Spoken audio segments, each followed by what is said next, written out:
គេមិនទៅពេទ្យផងចុះមកងាប់បាត់ហើយទៅទៅអីអូតែប្រាប់ទៅតាមត្រង់មើលតែយកលុយ$10យកធ្វើស្អីអូចាំមិនប្រាប់លុយ$10សោះហ្នឹងតាមយកធ្វើអីចាំទៅជួយអីជក់ក្បាលឯស្អីចំណាយយកលុយជក់ថ្នាំហេតែយកលុយធ្វើអីចុះជួយយកលុយធ្វើអីធ្វើទៅអញមិនស្គួតយកលុយចាក់ថ្ពាល់ទេអសទេចៃអាចចាក់ថ្ពាល់ចៃបែកបាក់យើងគ្នាមកម៉ែទៅយកបាយទីច្ដាស់ដឹងឲ្យដងបែកស្រួយគិតរឿងជក់ថ្នាំចាក់ថ្ពាល់ដែរស្គយខ្ញយនេះវៃតអញ្ចឹងទៅអាឡូងជាតិអមើលតាសង្ស័យតាបែកថ្នាំហើយឥឡូវខ្ញុំសុំលុយឲ្យ10រៀលអាប៊ីហើយតែភ័ក្រជាតិអីពួកអស់នេះវៃដេះតាភាសាបាយច្រើនកុំគិតរឿងចាក់ថ្ពាល់ទៅច្ដាស់ដឹងដងបែកស្រួយទៀតអញមិនស៊ីទេនិយាយដែរ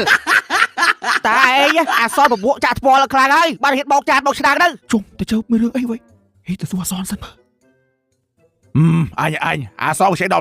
ស្អែកនឹងវាសងស្ដាប់បាននោះខ្ញយ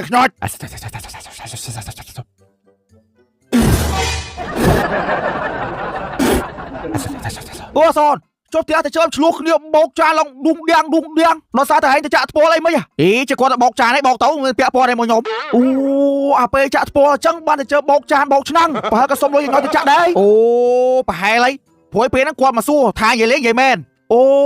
ចាក់ថ្ពាល់ឲ្យសល់ទឹកហើយជួយឲ្យមិនយកឲ្យ clinic ហ្នឹងគេដាក់ថ្នាំអូពូហើយកូនខ្ញុំអានេះវាខ្មុំតិចទេនេះអានេះវាសូមផ្លៃចោមមាត់ខ្មុំហើយវាឲ្យកូនឡើងទៅយក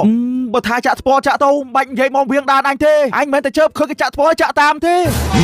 ទៅចាំទៅដល់ប្រាប់ត្រង់អត់ជឿអូអសឲ្យកូនប៉ុណ្ណឹងយកចាក់ថ្ពាល់នាំប្រហិនលុយបើអញមានលុយវិញអញនាំបងទៅចាក់ស៊ីលីកូនពីដើមទ្រូង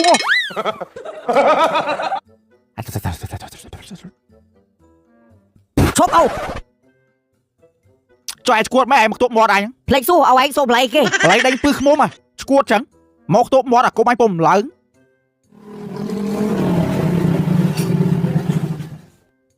ចុះឯងតាណាប៊ីបងនិយាយថាបើឯងបួលតាមជក់ថ្នាំមិនតែឯងទៅបួលតែជក់ថ្នាំពីកាលស្គួតអីនិយាយខ្ញុំឆ្លោះគ្នាពេញផ្ទះគឺលុយ$10ហ្នឹងគាត់ថាវាយយកអូអាប៊ីអញនិយាយលេងសោះណាឯងមិនគាត់ឆ្លោះគ្នារឿងលុយហ្នឹងមែនបើឯងចង់ជក់តែឯងទៅកុំហៅតាមជក់តាមចាស់ហើយខ្លាចគាត់បែកទៅអញ្ចឹងទៅណែឯងឈើមិនឈឺយកទៅវាវរុកក្បាលឯងខ្មុំតិចវិញនៅមិននៅទៅឲ្យខ្មុំតិចឯងចង់ឲ្យខ្មុំតិចចុះឯងតាមនៅឯងធ្វើមើលកូនគេមើលចុះឯងមើលអូខេមើលអូខេមិន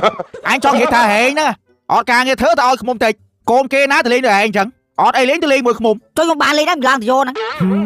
និយាយមកនេះយូរឡើងអត់ប្រយោជន៍ឯងទៅមើលទៅជើបសិន